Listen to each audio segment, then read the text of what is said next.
Ya, sudah tampaknya saya perbesar.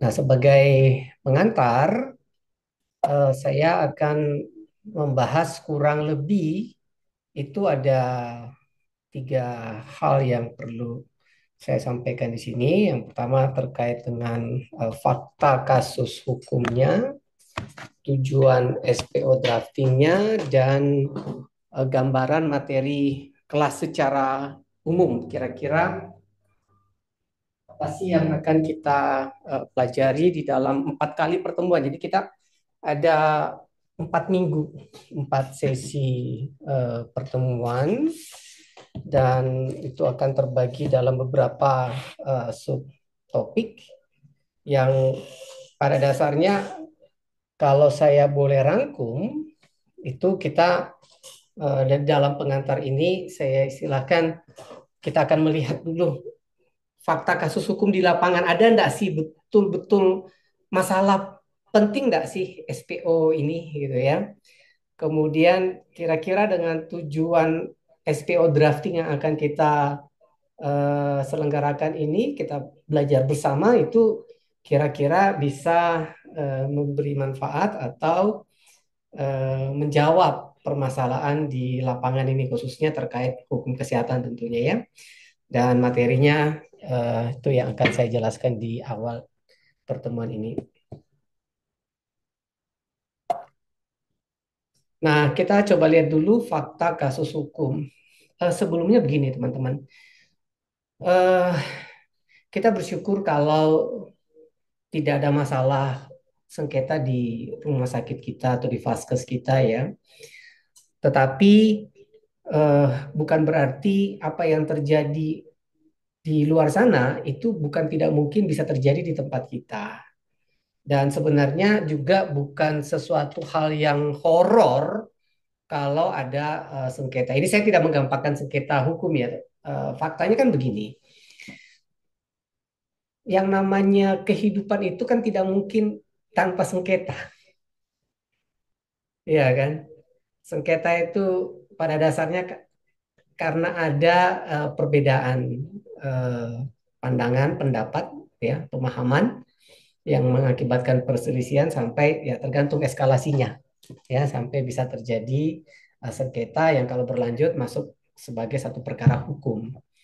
Nah, sadar tidak sadar ya hari-hari sebenarnya kita berhadapan dengan yang namanya sengketa. Jadi saya sekali lagi tidak menganggap sepele sengketa, pantang untuk menganggap sepele sengketa, tetapi juga teman-teman juga jangan seperti em, apa ya sesuatu yang luar biasa menakutkan kalau misalnya ada sengketa terus kita mengambil cara-cara yang menurut kita mau gampang, mau cepat, tapi justru jadi blundernya. Sebenarnya kita belajar hukum kesehatan ini memang tidak cukup dalam 1 kali belajar, satu sesi, atau mungkin satu serial, bahkan kita katakanlah telah lulus magister hukum kesehatan, saya kira juga tidak, teman-teman ya. Hukum ini sangat sangat kompleks, sangat luas, dan di dalam tataran praktek memang kasus kita bisa banyak belajar dari kasus. Karena itu saya akan tampilkan nantinya kasus-kasus yang akan kita pelajari bersama untuk melihat kita bahwa ternyata SPO itu penting. Ternyata menyusun SPO, bahasa yang dipilih itu sangat mempengaruhi bagaimana penerapan hukum ya dengan SPO yang kita buat. Ya, tentunya SPO yang kita buat berlaku untuk vaskes kita sendiri. SPO yang kita buat tidak berlaku buat vaskes lain. Nah, jadi saya kira itu tujuan kita belajar fakta. Saya ambil contoh ini. Ini kasus yang saya uh, dampingi secara langsung dulu ya. Ini ada seorang dokter melakukan injeksi pada area wajah pasien ya, di tempat praktek mandiri. Jadi kejadiannya itu di vaskes pribadi. Jangan lupa, tempat praktek mandiri itu adalah vaskes loh ya. Saya lihat teman-teman masih banyak yang masih belum menganggap bahwa vaskes pribadi apa praktek mandiri itu adalah satu vaskes gitu ya. Nah, pasien langsung mengalami kebutaan ya pasca injeksi. Penyidik ya berarti masuk ranah pidana ya di kepolisian itu menanyakan tentang SPO drafting, sorry SPO tindakan. Sorry, kenapa ini ada suara maksudnya? Bentar. Eh, masih adakah suara? Enggak, Dok. Enggak, Dok. Di aku enggak dengar. Mungkin Yang tadi ya, yang tadi di aku enggak dengar. nggak ada ya? Tidak, di aku enggak dengar. Nggak Mungkin ada ya? mungkin ya, Nah, mungkin oke, oke. Dokter Hanu Ya, dicek mungkin tabnya di tempat lain ada yang pakai HP mungkin ya atau yang masih bunyi. Coba baik. dicek lagi. Di Baik. aku enggak. Oke. Oke, terima kasih Dokter Rusdi. Nah, pada kejadian ini tidak ada SPO khusus tindakan yang dilakukan dokter tadi di tempat praktek mandirinya. Kasus bergulir di pengadilan negeri. Ya. Kita tidak sedang bedah kasus. Kita mau melihat SPO di dalam kasus. Ya. Pertanyaannya adalah, apakah dokter dapat disalahkan karena tindakan tanpa SPO? Ya. Apakah dokter dapat disalahkan karena tindakan tanpa SPO? Latar kasus yang kedua, ini ada dua orang perawat, ini juga saya dampingi.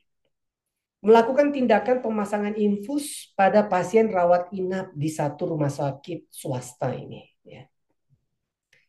Cairan dan selang infus yang dipasang itu belakangan baru ketahuan ternyata merupakan bekas pasien lain.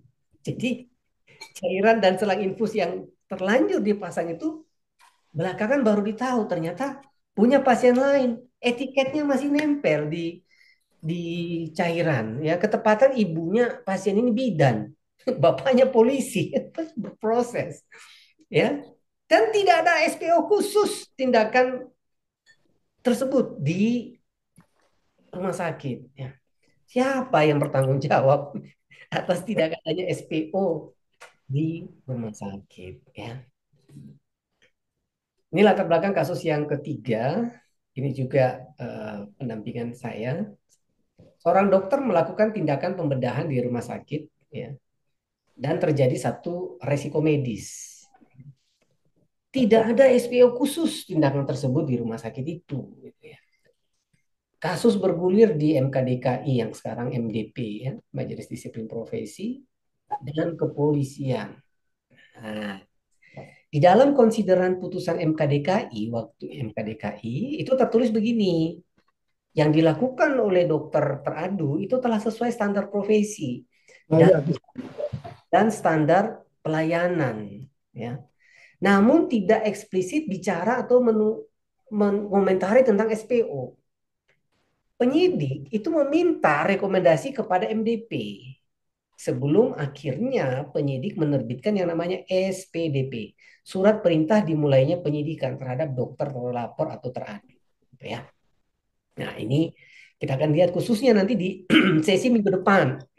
Saya mengundang khusus narasumber yang memang beliau adalah pakar hukum administrasi, khususnya administrasi kesehatan, ketua program studi hukum kesehatan di Unika Sugiyo Pranoto, Magister Hukum Kesehatan Unika Sugiyo Pranoto itu saya katakan legendnya hukum kesehatan di Indonesia, ya, eh, pionirnya hukum kesehatan pendidikan yang sifatnya prodi di Indonesia.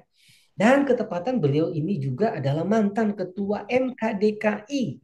Dulu ada MKDKI provinsi, waktu itu cuma ada di Jawa Tengah, kemudian ditutup ya. Jadi nanti kita tanya banyak deh sama beliau tentang rekomendasi-rekomendasi termasuk SPO di dalam eh, ketentuan MKDKI ini dan relevansi hukumnya.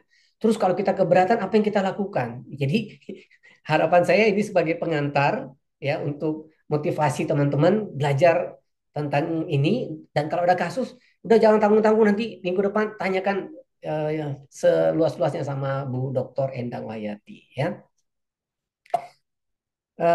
Latar belakang yang berikutnya adalah bagaimana ketentuan Omnibus Law mengenai rekomendasi MDP. Ya, ya, oh ini masih terkait dengan kasus yang ketiga tadi ya, dalam penyidikan terhadap dokter terlapor atau teradu. Ya, apa upaya hukum yang dapat dilakukan dokter bila keberatan dengan rekomendasi atau rekomendasi atau putusan MK DKI MDP terkait SPO. Latar kasus yang keempat ini juga saya dampingi. Ya. Pasien mengalami kebutaan pasca operasi katarak. Ya ini pasca operasi katarak saya juga pernah dampingi kasus kebutaan itu, tapi pasca rawatan COVID.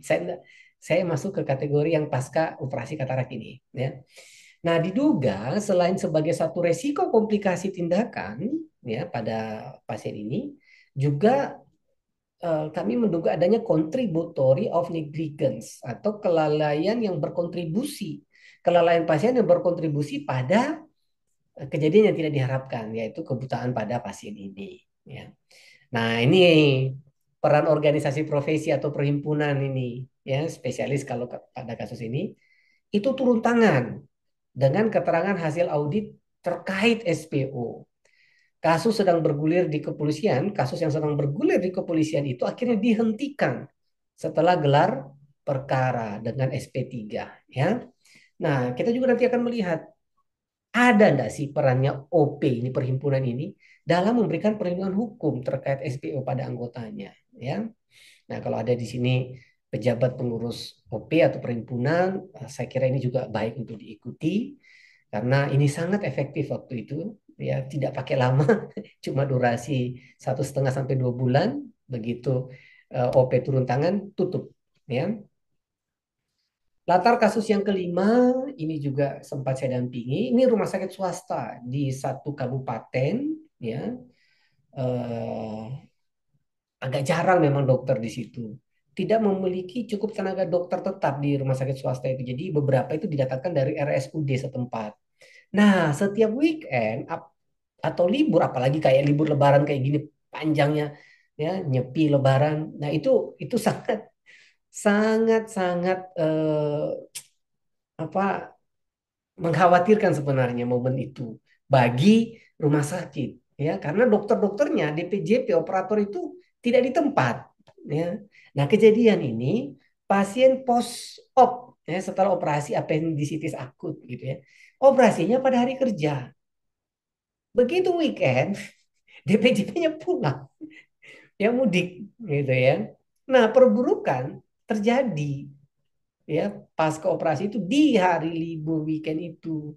Sementara menurut dokter di ruangan ini dan dilaporkan kondisinya ke DPJP perlu sito reopen mau dibuka ulang nih. Tapi DPJP operator tidak di tempat, dirujuklah ke rumah sakit lain. Pasien meninggal di rumah sakit tersebut ya. Berproses di kepolisian dan juga di majelis. Nah, dicek tidak ada SPO dan KIE terkait kondisi layanan seperti itu gitu ya. Maksudnya ketika weekend ada perburukan butuh tindakan SPO-nya tidak ada gitu loh ya. Nah, siapa yang bertanggung jawab dengan tidak adanya SPO dalam kondisi seperti itu? Saya juga akan mengutip ya beberapa substansi ya, tidak sekali lagi kita tidak membahas kasus, tidak bedah kasus itu lain lagi bahasannya ya. Kita hanya melihat apa sih jurisprudensi dari pengadilan. Jurisprudensi itu buat teman-teman yang bukan background hukum adalah putusan pengadilan yang dapat menjadi acuan untuk kita gunakan di dalam penegakan hukum di Indonesia ya. Nah, walaupun sistem hukum kita civil law agak berbeda dengan common law system yang memang jurisprudensi itu sangat diutamakan, kalau kita civil law system tetap yang diutamakan adalah pendekatan peraturan perundang-undangan. Tetapi jurisprudensi itu apalagi di dunia medis itu saya kira sangat sangat penting untuk kita perhatikan. Nanti kita lihat bahwa putusan pengadilan itu menolak gugatan perbuatan melawan hukum ya karena tindakan medis yang dilakukan oleh dokter itu telah sesuai dengan SPO. Nah, ini ada beberapa putusan yang akan kita lihat nanti. Nah, ini memang saya ambil dari catatan dari Bapak Dr. Wahyu ya, yang dosen Fakultas Hukum UI. Saya sempat belajar 1 semester hukum kesehatan sama beliau di UI. Dan saya sempat nulis di disertasi beliau tentang pertanggungjawaban hukum rumah sakit ya, yang diminta sama beliau. Nah, ini juga putusan kasasi ya. Dokter dan rumah sakit itu ikut bertanggung jawab loh dalam pelaksanaan SPO. Jadi dokternya misalnya dianggap lalai, ya. Rumah sakit ternyata setelah dielaborasi ternyata juga lalai di dalam implementasi dan pengawasan, ya. Monitoring evaluasi dari SPO kan ada enggak tanggungan jawab, ada enggak kewajiban? Ternyata ada gitu ya. Jadi saya kira bersama-sama kita sebagai fungsional, sebagai struktural manajemen penting untuk belajar bersama-sama tentang SPO ini. Nah, gambaran materi di kelas yang akan kita ikuti seperti kali ini tentang SPO dari aspek manajemen dan akreditasi, dan juga coba kita lihat bahasa hukum dalam SPO, beberapa hal yang kita perlu perhatikan. Minggu depan ini narasumber undangan SPO dalam pelindungan hukum Omnibus Law Kesehatan. Bagaimana kita menggunakan SPO sebagai instrumen pelindungan hukum, ya. Dan upaya hukum yang kita bisa lakukan kalau misalnya ada putusan atau rekomendasi majelis disiplin yang nggak enak buat kita terkait SPO kita. Menurut kita sih udah benar, tapi pandangan MDP itu kurang pas rasanya, ya. Itu apa yang bisa kita lakukan? Kemudian berikutnya nanti di pertemuan ketiga kita coba lihat satu SPO tentang gawat darurat, ya, dan pembedahan SPO tentang estetika, ya. Ini juga sangat ketepatan saya di pengurus pusat Perdaweri di Biro Hukum, eh, Perhimpunan Dokter Estetik, ya. Ini sangat banyak kasusnya, ya. Tidak banyak yang terekspos tapi banyak, ya. Kemudian yang terakhir kita akan lihat tentang ya tadi yang saya akan eh, kita akan dalami tentang kasus hukum dan jurisprudensi apa yang bisa kita pelajari dari SPO dan bagaimana kita strategi pembelaan di dalam SPO. Termasuk nanti teman-teman di dalam kelas, ya kelas ini bukan hanya ada di saat ini dalam pertemuan online, tetapi saya harap teman-teman sudah tergabung di dalam WA grup khusus tentang SPO. Di situ kita akan melanjutkan tentang diskusi, ya diskusi dan contoh-contoh SPO. Dan saya beri kesempatan kepada beberapa Faskes yang berkenan menyampaikan SPO-nya, tetapi tolong seizin dengan pimpinan Faskes dan sebaiknya identitasnya tetap ditiadakan saja, ya. Tujuan kita untuk pembelajaran kok bersama, ya kita. Karena kalau tidak ada contoh juga kita agak sulit nanti nangkapnya, ya. Nah, sebagai akhir bahwa tujuan SPO drafting adalah bagaimana kita memahami peran dan fungsi SPO dari sisi manajemen dan hukum, fungsional dan struktural secara bersama-sama memberi atensi pada penyusunan SPO serta melakukan monitoring evaluasi dalam pelaksanaannya, ya. Drafting SPO itu menggunakan secara bersama-sama bahasa manajemen, ilmiah, dan hukum yang selaras dengan tujuan pembuatan SPO. Dan bagaimana kita menyediakan ventilasi di dalam drafting SPO untuk kondisi-kondisi layanan tertentu. Bagaimana menggunakan SPO sebagai dokumen pelindungan hukum preventif dan represif, ya.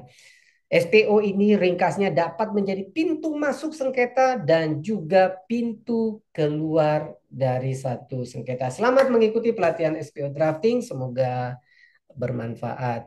Saya kira cukup sekian pengantar dari saya. Kita belum ada pertanyaan karena materi utama nanti akan disampaikan